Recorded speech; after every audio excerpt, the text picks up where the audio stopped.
They'll stop at nothing to mislead you. The View is back on air, and this time Joy Behar took the theatrics to another level. She boldly claimed that Elon Musk had ties to apartheid from the time he was young, a statement so outrageous that producers had to intervene and push her to issue an apology. In this video, we'll break down Behar's over-the-top remarks, the uproar that followed, and the actual story of Musk's early years. And as always, if you enjoy content like this, make sure to subscribe and turn on the notification bell so you don't miss what's coming next. Is happy right now with this situation because he only ran to stay out of jail. Yeah. You know, that was mainly his. No, I think that's true. I don't think he ever wanted really the responsibility of the job. He's not really bright enough to handle the job. And Elon Musk kisses his butt and strokes his tiny ego or big ego, whatever it is.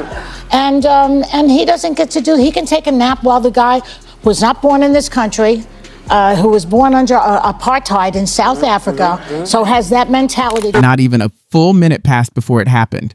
An insulting remark wrapped in a smug delivery. Joy Behar twisted Trump's goals into something entirely different. It wasn't genuine criticism, but rather an exaggerated performance packaged as insight, and then, as if that weren't enough, she went on to falsely label Elon Musk's background and throw disparaging remarks his way.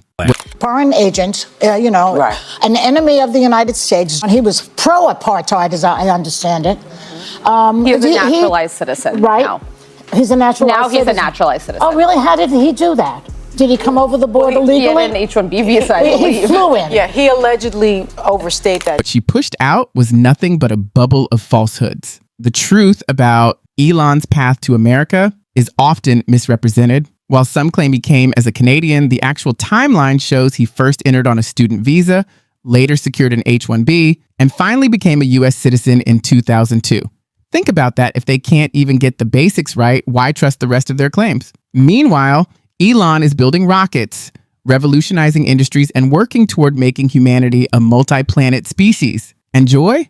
Her career mostly boils down to The View and a string of hot takes. The comments went so far off track that producers had to step in and push her to restate herself during the commercial break. Reasons I love this show. Go ahead, Joy. I was just going to say that now I'm getting some flack because I said that Musk was pro-apartheid. I don't really know for sure if he was. He grew up at that time when apartheid was in full bloom before the great Nelson Mandela fixed that.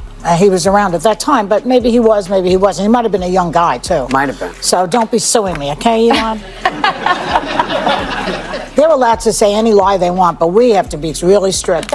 They claim to care about the truth right up until it no longer suits them, which is almost always the case. Dodging reality has become routine, and this episode fits the pattern perfectly. Charlie Kirk wasted no time posting the clips on X, and Elon himself hinted that a lawsuit might be on the table. And let's be honest, nothing would rattle them more than being dragged into court. These networks know the sting of legal consequences.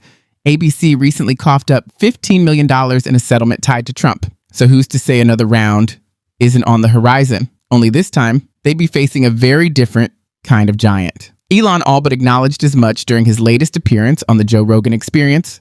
They're also doing the same thing where they're completely distorting who you are, and people are going along with it. And just like we're talking about Trump derangement syndrome, people have Elon derangement syndrome. I see it. Yeah. I see where people can't see the forest for the trees. Right. And it's like I'm the same person that I was a year ago. Like I didn't suddenly become a completely different human. Right. If you read the sort of legacy mainstream media, their propaganda stream is that I am a completely different human. Right. But I didn't get like a brain transplant, in a year. So, and if you say like 2 years ago, I was like a hero of the left. So how can I go from hero to villain at age 53 suddenly?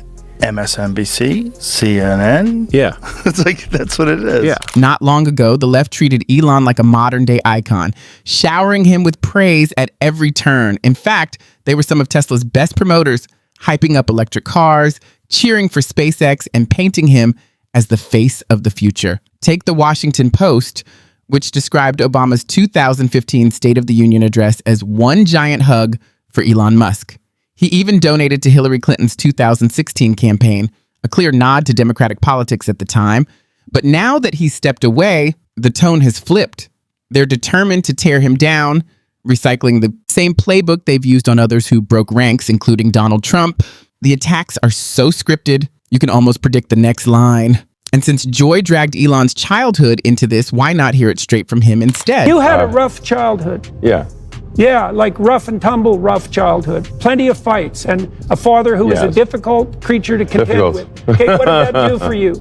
And are you grateful for it, or are you unhappy about it?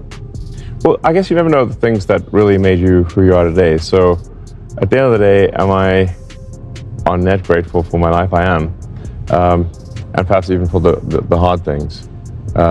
Because those hard things, I learned from them. I mean, I was almost beaten to death within an inch of my life at one point. Right, that counts. Yeah. That definitely counts as a It wasn't just physical altercation. a few blows here and there. Elon grew up in South Africa, and life there was far from easy. In a TED Talk, his former spouse revealed how much he dreaded school, recalling days when classmates chased him home and hurled soda cans at him. His mother has also spoken candidly about the family's struggles, including how their marriage ended largely because of Elon's abusive father, Elon Musk. The New York Times has documented how, even as a child, Elon was singled out. Once mocked for calling out a white student, has documented how, even as a child, Elon was singled out. Once mocked for calling out a white student with an anti-apartheid insult. So, Joy, before you throw around wild accusations, maybe start with the facts. To close, here's a clip of Elon's biographer describing his father's troubled influence. I spent a lot of time talking to Elon Musk, his father. Elon doesn't talk to Elon Musk anymore, his father, nor does Kimball. It's been years. And Errol doesn't even have Elon's email. So a lot of times Errol will be sending me emails. And Errol had one of those Jekyll and Hyde personalities. He was, a great mind of engineering and especially material science. But he also would go into these dark periods in which he would just be psychologically abusive. And of course, Mae Musk says to me, his mother, who divorced Errol early on, said the danger for Elon is that he becomes his father. Elon Musk is a complicated figure. He even fathered 2 children with his stepdaughter. After his parents split, young Elon made the mistake of moving in with him, only to face constant manipulation and mind games. It was a decision he would come to regret deeply. When Elon later announced his plan to head to the United States, his father sneered, "You'll be back in a few months. You'll never make it." Imagine hearing that from your own father. But he couldn't have been more wrong. Instead of being crushed by that hostility, Elon rose above it, eventually becoming the wealthiest man in history and one of the most influential figures on the planet. He didn't just succeed, he redefined success.